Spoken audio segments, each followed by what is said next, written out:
Hello दोस्तों, कैसे हैं आप लोग। मेरा नाम है अंकित और आज आप सबको बताएंगे कि प्रोटोजोन डिसीज़ कौन कौन से होते हैं।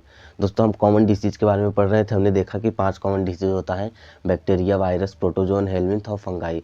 तो हमने बैक्टीरिया का देख लिया है, उसमें होता है टाइफाइड फीवर और उसमें होता है न्यूमोनिया। और वायरस में हमने देखा था कॉमन कोल्ड होता है। अगर आप नहीं देखें तो आप डिस्क्रिप्शन बॉक्स में जाकर देख सकते हैं, हमने उसका लिंक उसमें डाल दिया है। तो आप एक बार रिवीजन कर लीजिए थोड़ा सा। बैक्टीरिया का क्या, पैथोजन क्या होता है। दोस्तों, पैथोजन वह होता है जो बीमारी को कॉज करता है। तो मलेरिया, जो टाइफाइड था वह किसके कारण होता है। टाइफाइड वह किसके कारण होता है, वह होता है सोलोमेनेला टाइफी, एक बैक्टीरिया है, उसी के इंटर करने से बॉडी में टाइफाइड फीवर होता है। दूसरा हमारा कौन था, न्यूमोनिया। न्यूमोनिया किसके कारण होता है, किस पैथोजन के कारण होता है दोस्तों। तो एक हेमोफिलस इन्फ्लुएंजी और स्ट्रेप्टोकोकस न्यूमोनी, यहाँ दोनों पैथोजन है। पैथोजन दोस्तों बहुत इंपॉर्टेंट है। इसके बाद हमारा था कॉमन कोल्ड, यहाँ ग्रुप ऑफ राइनोवायरस से होता है। कॉमन कोल्ड का दूसरा नाम राइनाइटिस भी होता है। तो आज हम सब देखेंगे प्रोटोजोन डिसीज, इसके बाद फंगाई, इसके बाद हेलमिंथ डिसीज के बाद यह कॉमन डिसीज का चैप्टर जो है वह खत्म हो जाएगा। तो प्रोटोजोन डिसीज में दोस्तों पूरे 2 डिसीज हैं। सबसे पहला है लाइफ साइकिल ऑफ मलेरिया, माने मलेरिया डिसीज़ के बारे में। दूसरा है एमईबीएसिस, लेकिन हम पहले एमईबीएसिस पढ़ेंगे क्योंकि वह छोटा है। तो एमईबीएसिस के बारे में अभी हम देखेंगे दोस्तों। इससे पहले एमईबीएसिस के बारे में कुछ बातें बता देते हैं, इसके बाद हम बोर्ड पर लिख के देखेंगे। एमईबीएसिस जो होता है यह इंटामीबा हिस्टोलीट का एक पैथोजन होता है, इसी के कारण होता है। तो हम सब एमईबीएसिस की डिटेल देखने वाले हैं। इसके बाद हम लाइफ साइकिल ऑफ मलेरिया देखेंगे। दोस्तों, लाइफ साइकिल ऑफ मलेरिया आपको डिफ़िकल्ट अगर लग रहा होगा तो इस वीडियो को देखने के बाद आपको लाइफ साइकिल ऑफ मलेरिया एकदम छोटू सा लगेगा, ठीक है। तो हम देखते हैं एमईबीएसिस। दोस्तों, अब हम सब देखते हैं एमईबीएसिस डिसीज़ के बारे में। एमईबीएसिस डिसीज़ सबसे पहले जान लीजिए, यहाँ एक प्रोटोजोन डिसीज़ है। प्रोटोजोन डिसीज़ हमारे सिलेबस में 2 है। सबसे पहला एमईबीएसिस, इसके बाद मलेरिया। मलेरिया पहले दिया है लेकिन हम यह पहले बता रहे हैं क्योंकि यह छोटा सा है। तो एमईबीएसिस का दूसरा नाम होता है एमीबिक डिसेंट्री। इसके पैथोजन जो है उसको हम लिख लेते हैं, उसका नाम होता है Entamoeba histolytica. Entamoeba histolytica, histolytica. दोस्तों, यहाँ एमईबीएसिस जो होता है इसमें कॉन्स्टिपेशन होने लगता है, माने दर्द होने लगता है। और हमारा जो एब्डोमिनल रीजन होता है, जो जेनाइटल ऑर्गन और बड़ी हड्डी पैर को जोड़ता है, उससे एब्डोमिनल रीजन कहते हैं, वहाँ भी दर्द होने लगता है। और जो हमारे स्टूल्स निकलता है, स्टूल्स माने दोस्तों वेस्ट मटेरियल निकलता है, उसमें ज़्यादा म्यूकस जाता है और एक्सेस ब्लड क्लॉट्स होने लगता है। एक्सेस ब्लड क्लॉट्स होने लगता है, उसमें ब्लड क्लॉट्स। अब देखते हैं इसका जो मेजर कैज है वह कैसे फैलता है। वैसे तो एमईबीएसिस के लिए एक हाउस फ्लाई होती है जो एक एक्ट करती है एक मैकेनिकल कैरियर की तरह। हाउस फ्लाई क्या करती है दोस्तों, एक्ट करती है एज ए मैकेनिकल कैरियर। जैसे किसी हेल्दी पर्सन को काट ली, जैसे मान लीजिए कोई इन्फेक्टेड पर्सन है, मान लीजिए कोई इन्फेक्टेड पर्सन है, इन्फेक्टेड पर्सन अपना बैठकर पकौड़ी खा रहा है, इसे क्या हुआ है, एमईबीएसिस। क्या हुआ है, एमईबीएसिस। ये खा रहा है पकौड़ी, इसको आई मच्छर काट ली, ठीक है, इसे हाउस फ्लाई आकर काट ली। अब यहाँ एक हेल्दी पर्सन है, यहाँ बेचारा अपन बैठ कर गाना सुन रहा है, अब यहाँ आकर मच्छर ऐसे ऐसे भिन भिन भिन भिन करते आएगी और इसको काट लेगी। तो क्या हुआ, ये हाउस फ्लाई का काम, हाउस फ्लाई है। क्या है, हाउस फ्लाई, जो कि एक मैकेनिकल कैरियर की तरह काम कर रही है, यहाँ से यहाँ इसे डिस्टेंस को पहुँचाने में। तो हाउस फ्लाई की तरह काम कर रही है। लेकिन इसका जो मेन सोर्स ऑफ रीजन है वो यहाँ कहाँ से फैलता बताते हैं दोस्तों। जानते हैं आप, हमारे हम जब मुंह से खाना खाते हैं तो इसके बाद हमारे लार्ज इंटेस्टाइन में जाता है और वहाँ पचता है। जब पचता है तो जो हमारा वेस्ट मटेरियल होता है वह बाहर निकल जाता है। अगर कहीं वेस्ट मटेरियल ऐसे ग्राउंड वाले एरिया में या फील्ड वाले एरिया में पड़ता है तो क्या होता है, यहाँ जो होता है इसके बाद यहाँ खेती होती है। देखिए, मान लीजिए वेस्ट मटेरियल यहाँ पड़ा हुआ है, यहाँ खेती हो गई, ठीक, यहाँ हमारा गेहूँ हो गया, ठीक। अब जिसका वेस्ट मटेरियल था इसे क्या हुआ है, एमईबीएसिस हुआ है, एमईबीएसिस हुआ है, ठीक। एमईबीएसिस हुआ है तो यहाँ क्या हो गया, गेहूँ हम सब ले गए कहाँ, चक्की पर। चक्की से क्या लिया है, आटा। आटा का क्या बना, पूड़ी खाएं कौन, हेल्दी पर्सन। अब क्या हो गया, फिर इसको हो गया बीमारी, ठीक है, फिर इसको बीमारी हो गया। तो फैलने का मेन सोर्स ऑफ रीजन क्या है कि यहाँ फेशियल मैटर, माने यहाँ जो फेशियल मैटर रहता है वेस्ट मटेरियल, इससे ही यहाँ बहुत ज़्यादा फैलता है। कैसे दोस्तों, हमने आपको बताया कि जब वेस्ट मटेरियल जब किसी फील्ड में या किसी ग्राउंड में यहाँ पर छूट जाता है, वहीं खेती होती है और वहीं अनाज उगता है, उस अनाज को जो खाएगा, चक्की पर आटा पिसा कर पूड़ी बनाकर खाएगा, तो उसे क्या हो जाएगा, एमीबियासिस होने लगता है दोस्तों। एमीबियासिस का मेन सोर्स ऑफ रीजन फैलता है किससे? फीकल मैटर से फैलता है। तो अमीबियासिस का दूसरा नाम होता है एमीबिक डिसेंट्री। इसका पैथोजन इंटा हिस्टोलिटिका। अब हम सब देखते हैं मलेरिया के बारे में। मलेरिया के बारे में दोस्तों देखने से पहले यहाँ जान लेते हैं कि मलेरिया होता किससे है। तो जो हम लोग पढ़ेंगे वहाँ होता है प्लाज्मोडियम वाइवेक्स से। किससे होता है? प्लाज्मोडियम वाइवेक्स से। इसे इरेज करके तब दोस्तों आगे बढ़ते हैं, देखते हैं मलेरिया के लाइफ साइकिल के बारे में। उससे पहले जान लेते हैं मलेरिया में जो कुछ इंपॉर्टेंट टॉपिक दिए हुए हैं।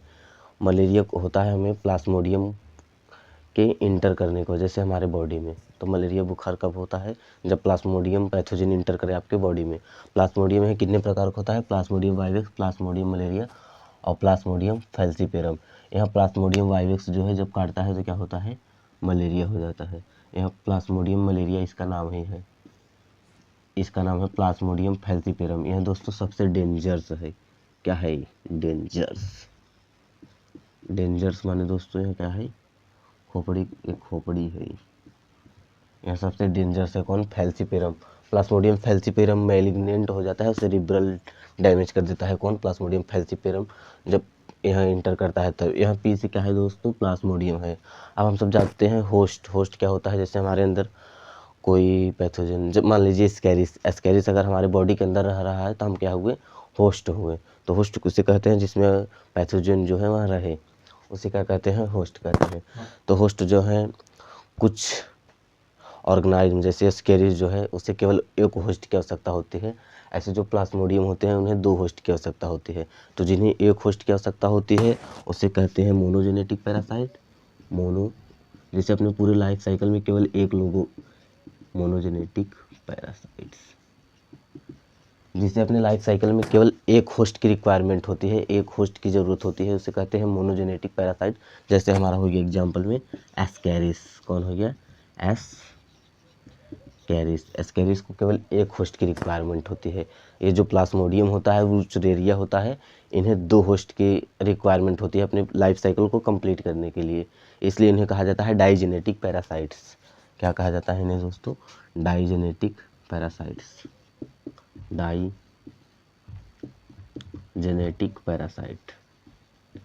डाइजेनेटिक पैरासाइट क्यों कहा जाता है? डाई मतलब 2, माने 2 होस्ट की रिक्वायरमेंट होती है उन्हें अपना लाइफ साइकिल कंप्लीट करने के लिए, इसलिए डाइजेनेटिक पैरासाइट कहा जाता है दोस्तों। एग्जांपल में हमारा हो गया एक प्लाज्मोडियम जो हम पढ़ रहे हैं, प्लाज्मोडियम, इसी के बारे में हम पूरा पढ़ेंगे। दूसरा हमारा एग्जांपल हो गया वुचरेरिया। वुचरेरिया क्या हो गया दोस्तों? वुचरेरिया। तो हमने डाइजेनेटिक पैरासाइट्स को 2 एग्जांपल देखा, एक प्लाज्मोडियम, दूसरा वुचरेरिया। मोनोजेनेटिक पैरासाइट के एग्जांपल एस्कैरिस। मोनोजेनेटिक पैरासाइट माने एक होस्ट की रिक्वायरमेंट होती है पूरी लाइफ टाइम के लिए। डाइजेनेटिक माने 2 होस्ट की रिक्वायरमेंट होती है अपने लाइफ साइकिल को कंप्लीट करने के लिए। अब देखते हैं हमें वो होता कैसे है। और जो प्लाज्मोडियम होता है इसके अगेन 2 होते हैं, एक प्राइमरी होस्ट, एक सेकेंडरी।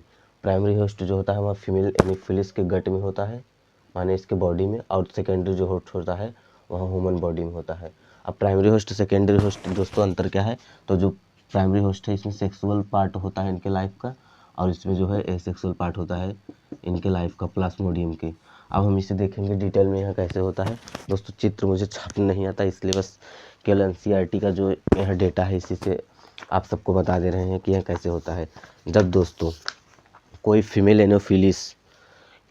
एनोफिलिस के स्पोरो माने गट में क्या रहता है? प्लाज्मोडियम। तो वह किसी हेल्दी पर्सन को काटती है। जैसे ये देखिए, when the mosquito bites another human, sporozoites are injected with bite. Sporozoite यहाँ क्या कर रही है? इंजेक्ट कर रही है एक ह्यूमन बॉडी में जो कि हेल्दी है। इसके बाद वह क्या करेगा? इंटर करेगा ह्यूमन के लीवर में। वहाँ क्या करेगा? इंटर करेगा ह्यूमन के लीवर में। Parasites sporozoite reach the liver through blood. Blood के थ्रू पहुँच जाएगा कहाँ? लीवर में, क्योंकि ब्लड हमेशा पंप करता रहता है तो डायरेक्ट पहले जाएगा किसके पास? लीवर के पास जाएगा। इसके बाद वहाँ पैरासाइट्स क्या करेगा? रिप्रोड्यूस करेगा एसेक्सुअली लीवर सेल को, और बस्टिंग करेगा सेल को, और रिलीजिंग करेगा उसमें से ब्लड को। क्या करेगा दोस्तों? यह करेगा asexually in liver cell. Liver cell को डिवाइड करेगा एसेक्सुअल के रूप में, और सेल जो है उसको बस्ट करेगा। सेल क्या करेगा? बस्ट करेगा, और वहाँ खुद बाहर जाने का प्रयास करेगा सेल को बस्ट करके। Parasites reproduce asexually in red blood cell, bursting the red blood cells. जब यहाँ पैरासाइट्स क्या करता है? रेड ब्लड सेल्स को बस्ट कर देता है तो एक सब्सटेंस निकलता है, उसका नाम होता है हेमोजॉइन। इसी हेमोजॉइन की वजह से दोस्तों हमें चिल्स होते हैं, फीवर होता है, और हमें जब कमज़ोरी महसूस होता है मलेरिया बीमारी में तो इन्हीं के कारण होता है। Sexual and symptom released parasites infect न हो, और पैरासाइट्स को रिलीज करता है और नए जो रेड ब्लड सेल्स हैं उनको भी इफेक्ट करता है ये।